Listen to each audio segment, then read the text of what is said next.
So Christmas is creeping up, about 6 weeks away now, and I've decided, after a bit of pressure from Mr. Jones, Not to guilty. make some pickled onions.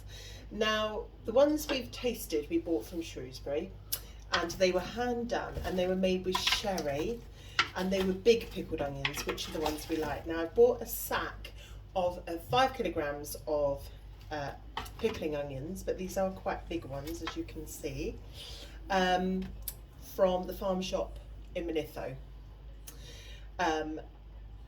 Really, they've been hanging around for a couple of weeks. I have to say, we've been putting off peeling these. So Devon and I sat down today and we've started peeling. Chemical warfare. One top tip, I wore a visor, you know, like a PPE visor, and I had a lot less tears than he did, and it wasn't as uncomfortable. So anyone that's going in for pickled onions, visors are a good idea, or a snorkel if you want to go down that route. So 5 kilos of onions. Now these have been, we've put the designated amount of Himalayan salt we've put in here because we had a lot of it. So you cover them all with salt. Now I've still got 300 grams, and this is sea salt to go over it. Now these will soak tonight. It looks a hell of a lot of salt, but remember it gets washed off, and I think it removes the moisture from the onions. I'm not an expert at this, first time at doing these, so I'm just going to mix them in. Now we've got our vinegar here, obviously a big vat of vinegar. I don't know if you can see in here, Dal. I'll lift you over. It's like a witch's cauldron. It's got mustard seeds, bay leaves dried from the garden, black peppercorns, and we've got a whole bottle of sherry in there that costs £6.50. It's not an expensive bottle, but we've put that in with malt vinegar.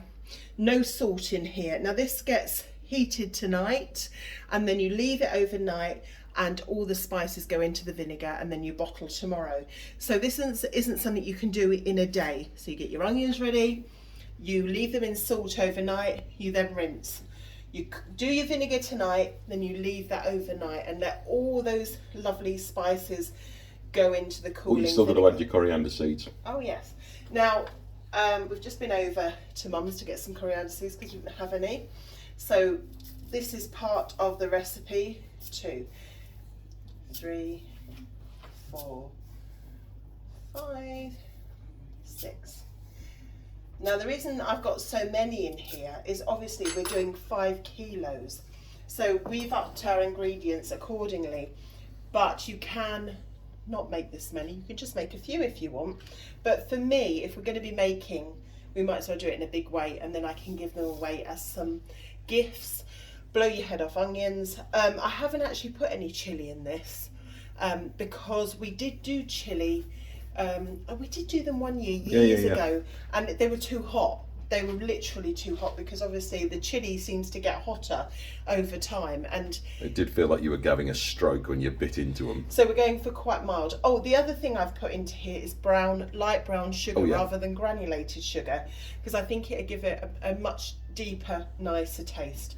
So tomorrow we'll show you the bottling, and well, it's not going to be an easy task, but we'll see how we get on. We've got some big kilners ready to go. They're in the dishwasher now. Then we've got to sterilise them just before bottling, and then we'll date them, label them, and then by Christmas they should be really nice with some cheese or cold meat, or, well, Devon will just eat them. Pie. Oh, I'll just eat them. Yeah. So it's been a while since we've posted anything, but we've just been inspired because look at those beauties. Bye.